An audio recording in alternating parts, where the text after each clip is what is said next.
What's up, guys and gals? It's Roy from Roy's Customs, and I'm doing an oil change. It's going to be a simple oil change. I really probably should change my oil filter, but being as I already changed it whenever I changed my transmission, I'm not going to worry about that. All I'm really going to do is change the oil. And what you got to make sure that you do is you got to make sure that it's jacked up and it's sturdy on jack stands. I do use jack stands. Some people would say I'm wrong because whatever. Some people still don't trust them. I kind of trust them. I have a 3-ton set, so and I actually think they're like 3 tons a piece, maybe, because it's a Pro Series from Walmart, so they are pretty heavy duty, considering. And now, whenever I jack up a car and I put it on stands, I will also leave the jack under there as well, jacked up at least to the point, not with like a lot of pressure on it, but I will go ahead and I'll leave it under there. But where I normally put my jack stands at, being the cradle is actually rounded on most jack stands, at least they are on my set, and they was on several other sets that I've had. So basically nowadays they are pretty much have a round cradle. And where I usually put mine is where the A-arms mount up to, and I'll show you that.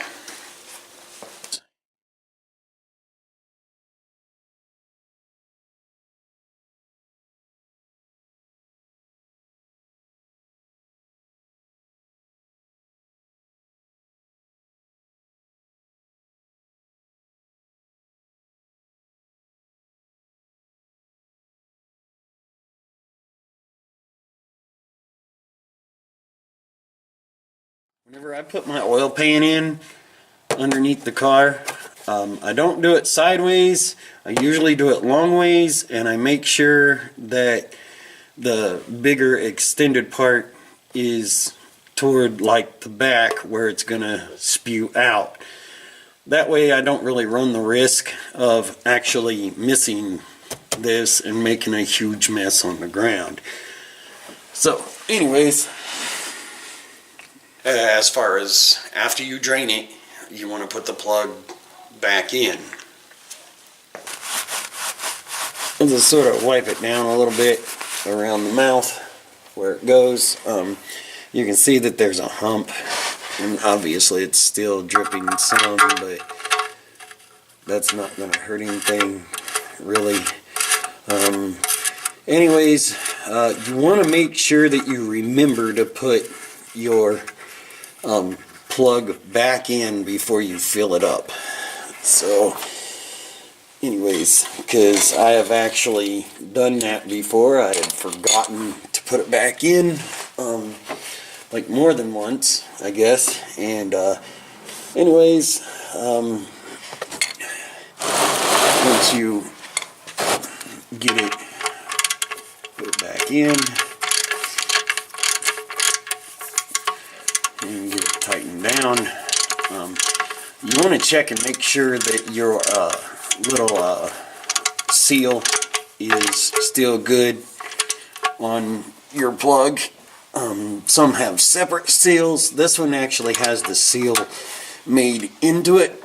So anyways, you want to make sure that the seal is good and you get it put back in there and then wipe it down. Got a little bit of oil on the ground. Okay, once you have your oil plug back in, then you can go ahead and actually fill up the oil.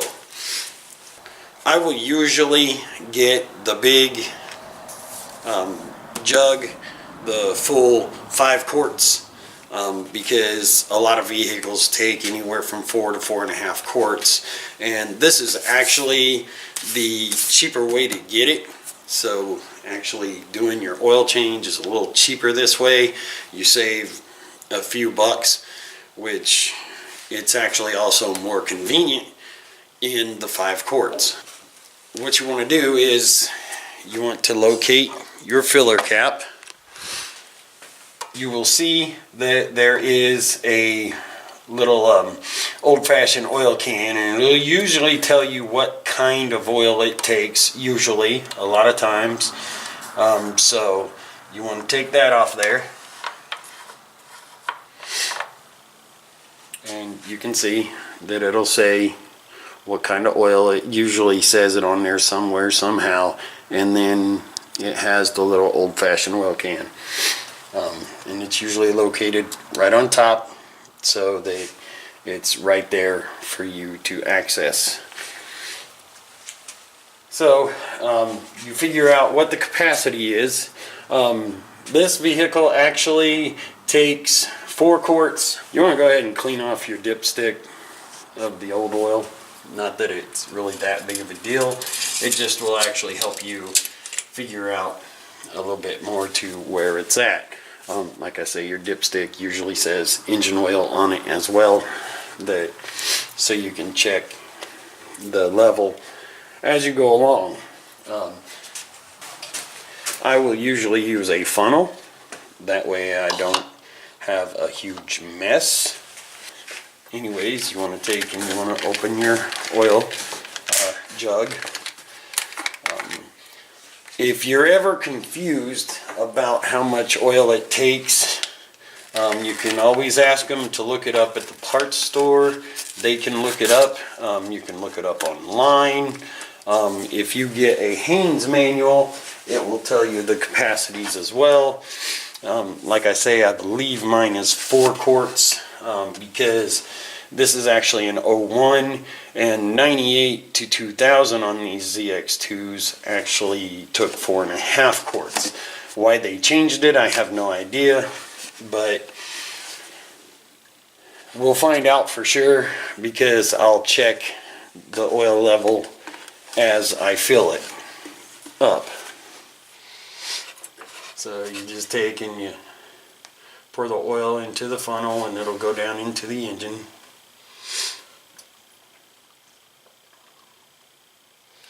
You don't want to get too overzealous.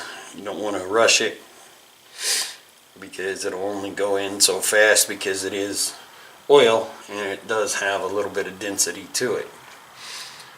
And you'll want to give it a little bit of time to drain down into the oil pan before you actually check the level. Overfilling your engine is a bad thing. You don't want to overfill it because it can cause problems if the oil level is actually too high. And too low is no good either. So you want it to be maintained around about what is recommended or what it calls for.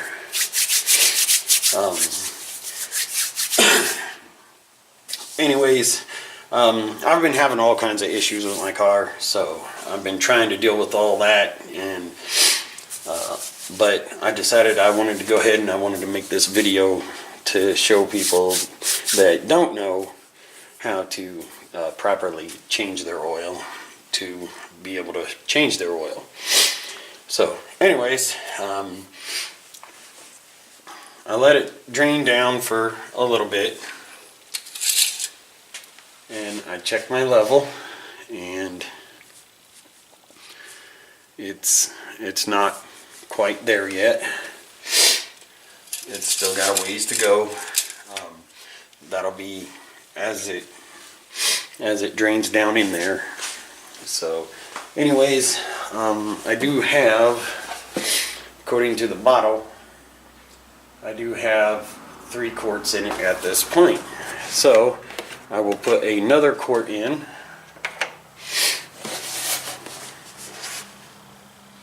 To make it 4 quarts.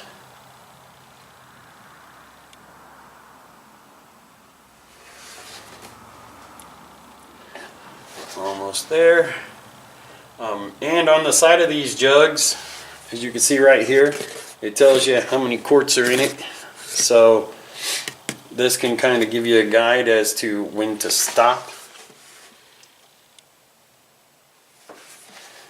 So now I'm at the 1 quart level, so that means that it should be the 4 quarts that it requires. But then again, like I say, according to the book, it's 4.5 quarts up to a certain year, and then after that it goes back down to 4 quarts, which, like I say, I can't understand why they did that.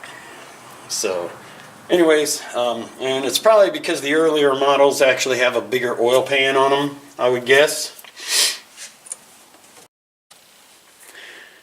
Okay, so I've actually let this set for a little while, and I'm going to go ahead and check it again to see where the level is at. And it is up to here, so we're pretty close to where it should be. I think it's actually, yeah, and that was actually 4 quarts. So I believe that the oil pan is smaller than what the older model of my vehicle is. So we are filled up, we are full. I'll actually have to check it again later after I run it for a little while, and so we can take the